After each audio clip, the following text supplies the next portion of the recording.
ఆ, నేను ఒక చిన్న విషయాన్ని మీతో పంచుకుని నేను వాక్యంలోనికి వెళ్తాను. నేను అడిగిన అన్న, నాకు ఒక బేబీ గర్ల్ పుట్టింది, మీ అందరికి తెలుసు.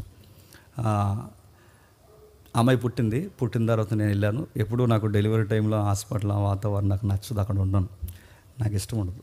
మ్యాక్సిమం ఎస్కేప్ అవుతాను అక్కడ నుండి. అలాగే అయ్యాను పని మీద. కానీ తర్వాత పుట్టారు, రమ్మన్నారు, వెళ్ళాను. వెళ్ళేసరికి అందరూ కంగ్రాచులేషన్ చెప్తున్నారు, అంతా బాగుంది చెప్తున్నారు. ఆ అమ్మాయిని చూసిన వెంటనే నాకు చాలా బ్యూటీగా అనిపించింది, ఈ అమ్మాయి చాలా అందంగా ఉంది అనిపించింది, నచ్చింది. కానీ కొంతమంది మొఖాలు మాడిపోయాయి. వాళ్ళు వచ్చి నాకు కంగ్రాచులేషన్ చెప్తున్నారు, కానీ వెనకాల ఒక స్లోగన్ చెప్తున్నారు, బాధపడకలే. బాధపడకలే ఏంటి? మా అమ్మ వాయిస్ మారిపోయింది, మా అత్త సూత్తదలేవు ముఖం మారిపోయింది, మా చుట్టాల ముఖాలు మారిపోయాయి. చాలామంది నాకు ఫోన్ చేసిన ప్రతి ఒక్కరు, నేను మనసుకు బాధపడని చెప్తున్నాను, ఫోన్ చేసిన ప్రతి ఒక్కరు నాతో వాళ్ళు తెలియకుండా ఎక్స్పోజ్ చేస్తున్న వర్డ్ ఏంటంటే బాధపడకు అంటున్నారు. నడుతున్న దేనికి బాధపడాలి? పిల్లకి ఏమైనా వ్యాధితో పుట్టిందా? దేనికి బాధపడాలి? తనకేమైనా కాలంకరా? దేనికి బాధపడాలి? ఆ అమ్మాయికి ఏమైనా అవయవాల లోపాలు ఉన్నాయా? దేనికి బాధపడాలంటే వెనకాల నిశ్శబ్దమైన పదం ఏంటి చెప్తున్నా, ఆ అమ్మాయి ఆడపిల్ల కనుక.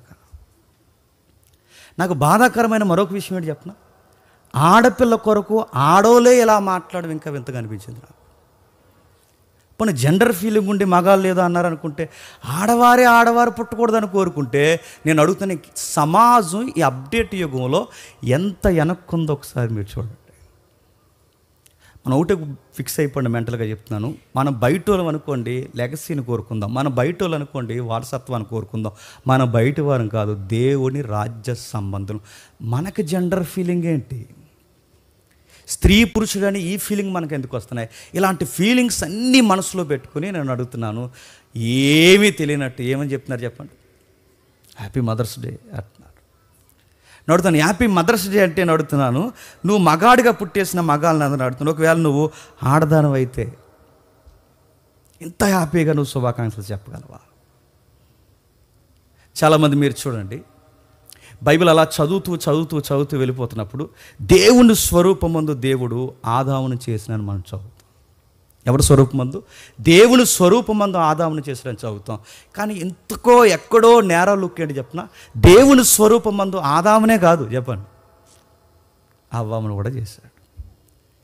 దేవుని స్వరూపమందు మనం చేయబడ్డాం, ఆదాము చేయబడ్డాడని అక్కడి వరకు బాగా ఒప్పుకుంటాం. కానీ అదే దేవుని స్వరూపం ఆడవారిని కూడా చేశాడు అన్నప్పుడు, ఒకవేళ నీకు ఏమన్నా మళ్ళీ సౌలభ్యం ఇచ్చి నేను ఆడవాళ్ళుగా మార్చేస్తే ఏం చేస్తావంటే ఎంతమంది అగ్రీ అవుతారు చెప్పండి? కష్టం. అందుకే నాకు అర్థమైంది, ఈ ఆడవాళ్ళు కూర్చిన ఈ ప్రస్తావన, ఈ స్త్రీలను కూర్చిన ప్రస్తావన సమాజంలో ఈ ర్యాకెట్ యుగంలో కూడా వాళ్ళ మీద చిన్న చూపు ఉంది. నిన్న ఒక మెడికల్ షాప్ ఓపెనింగ్కి వెళ్ళాను. అక్కడికి యంగ్ హోలీ జాన్ వెస్లీ గారు వాళ్ళ వైఫ్ బ్లెస్సీ గారు వచ్చారు. వాళ్ళు ఇరువురు వచ్చినప్పుడు బ్రదర్ ఏదైనా వర్క్ చూసుకొచ్చారు, ఏదో డిస్కషన్ జరిగినప్పుడు, జస్ట్ ఇప్పుడే హాస్పిటల్ నుండి వచ్చానమ్మా, నాకు రెండోసారి పాప పుట్టింది అనగానే ఆవిడ వెరీ గుడ్ బ్రదర్ కంగ్రాచులేషన్స్ అన్నారు. అప్పుడు నేను అన్నాను థ్యాంక్ యూ సిస్టర్, అయితే ఒక మాట, నేను కూడా బ్రదర్ టీంలోకి జాయిన్ అయిపోయాను అన్నాను. ఎందుకంటే వాళ్ళకి ముగ్గురు ఆడవాళ్ళు కదా, నేను కూడా బ్రదర్ టీంలో జాయిన్ అయిపోతానంటే అప్పుడు ఆ బ్రదర్ గారు ఏమన్నారంటే, అలా ఎలా కుదురుద్ది, ఇంకొకరు ఉన్నారు అన్నాడు. కానీ నవ్వుతూ వెనకాల ఒక మాట అన్నారు, బ్రదర్ ఒక విషయం చెప్తున్నాడు, నెక్స్ట్ జనరేషన్ ఏదన్నా ఉంది అంటే అది స్త్రీలదే అని. స్త్రీలు పుట్టారని అలాగే పొగేయట్లేదు, కానీ మొత్తం మీద చెప్తున్నాను జరిగిన సందర్భాలు. ఏది ఏమైనా నాకు ఏ బిడ్డ పుట్టినా నాకు ఆనందమే. మళ్ళీ చెప్తున్నాను, ఏ బిడ్డ పుట్టినా. తాతే అందరిలో ఫీలింగ్ ఏంటంటే ఆ జేమ్స్ అనేవాడు ఇంకొకడు ఉంటే బాగుంటుంది అని. అది గాడ్స్ గ్రే, అది ఎప్పుడు జరుగుతుందో తెలియదు, ఎలా జరుగుతుందో తెలియదు. ఏదేమైనా కానీ ప్రేయర్ చేయండి. జరిగిన విషయం కోసం, నా బిడ్డ కోసం మాత్రం మీరు ఎప్పుడు మళ్ళీ చెప్తున్నాను, నా ముందు అయ్యో అని అనకండి. నాకు ఆ పాప నాలుగు చూసినప్పుడు అండి, వీళ్ళందరూ నాకు జాలి చూపిస్తున్నారు కదా, అమ్మాయి ఉయ్యాల్లో ఉంది కాబట్టి సరిపోయిందండి, అమ్మాయికి పెద్ద పిల్ల అయిపోయింది అనుకోండి, ఈ మాటలన్నీ ఆ పిల్లకి వినబడితే ఏమనిపిస్తుందండి?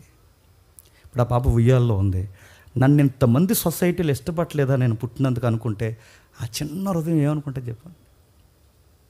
ఒకవేళ అలా అనుకుంటే ఆ బేబీకి ఇలా చెప్తాను, నువ్వు ఎవరికి నచ్చుతావో లేదో నాకు తెలియదు, కానీ చెప్పండి నాకు నచ్చుతావు డాడీ అని ఖచ్చితంగా నేను చెప్తాను. కాబట్టి దయచేసి ఆడపిల్లల్ని తక్కువ చూడొద్దు, అందుకే వాళ్ళిద్దరిని జడ్జిలో చేసేద్దాం అనుకుంటున్నాను. ఇలాంటి సంగతి